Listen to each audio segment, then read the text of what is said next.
有消息称，我军的 054A 滨州舰在苏澳海域巡航的时候，遭到了美军和台军2艘万吨战舰的前后包夹。而我军军舰面对这种情况，以1敌2，丝毫没有后退，照常完成了任务。来看详细情况如何。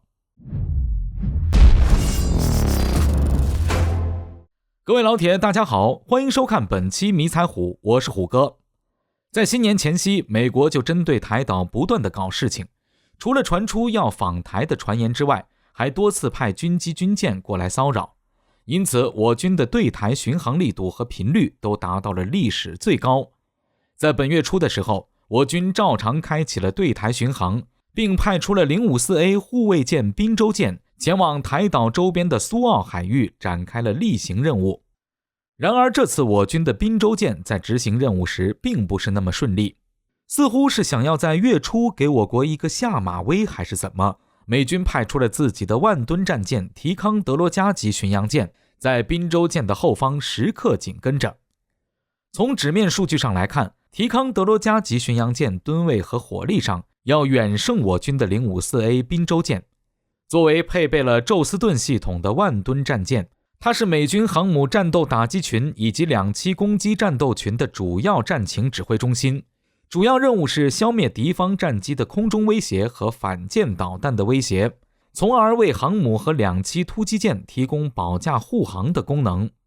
武器配备为2门127毫米的 MK45 舰炮，2具 Mark 15方阵近排武器系统，2具 MK141 4连装鱼叉导弹发射器，2具 MK32 型水面舰船鱼雷管，可以发射标准126型防空导弹， RIM-162 改进型海麻雀近防防空导弹，从近程到远程应有尽有，还能发射反舰导弹、反潜导弹、巡航导弹、防空导弹，火力极为强大。而 054A 护卫舰的吨位只有4000吨，所以在载弹量上远不如万吨级别的提康德罗加级巡洋舰，只能够发射红旗16地对空导弹、鹰击83反舰导弹、鱼8反潜鱼雷，并且在速度上，提康德罗加级巡洋舰也能够达到 32.5 节，而 054A 只能够达到27节。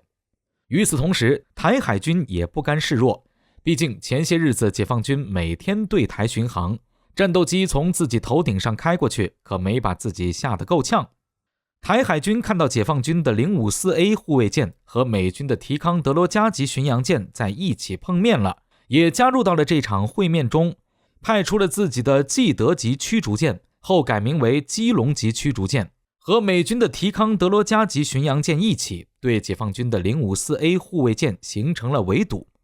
而济德级驱逐舰原本是伊朗从美国采购的军舰，后来美伊关系恶化，这批军舰就被便宜卖给了美国海军。当这批军舰退役后，台当局向美国提交了购买申请，在本世纪初以7亿3200万美元的价格将4艘该军舰出售给了台当局。这款军舰从吨位上来说也达到了近万吨，虽然从火力配备上不如提康德罗加级巡洋舰，但是在侦搜系统上极为强大，安装了多座搜索雷达和声纳系统。台军出动的济德级驱逐舰，再加上美军的提康德罗加级巡洋舰，可以说是实现了在侦察加打击2方面的强强联合。并且从台防务部门公布出的照片也能得知，这2艘军舰一前一后对滨州舰实现了围堵。不过从公布的照片来看，看似是滨州舰被美军加台军的2艘军舰围堵，但实际上却是以1敌2，丝毫不落下风。台海军的这艘济德级驱逐舰虽然从吨位上是 054A 的2倍多，但是这艘军舰本身就是美军的退役军舰，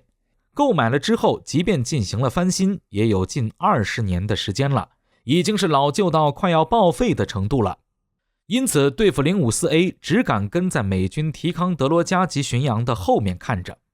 而美国的提康德罗加级巡洋舰虽然从火力上来看要碾压滨州舰，但是这也是一艘老旧军舰，已经开始陆续退役了，剩下的几艘也打算在未来几年内全部退役，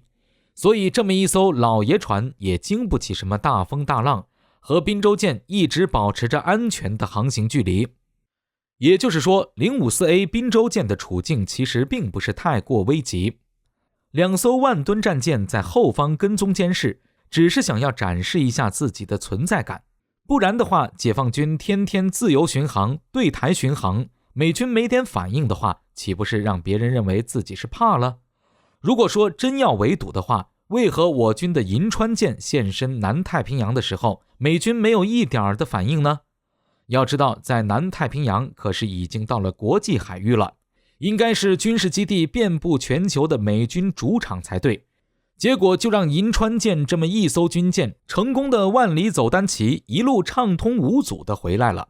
更早一点的话，我国的161号呼和浩特舰更是来到了美国家门口的夏威夷，来了一出自由航行，也没见美军有什么反应，出动军舰过来围堵。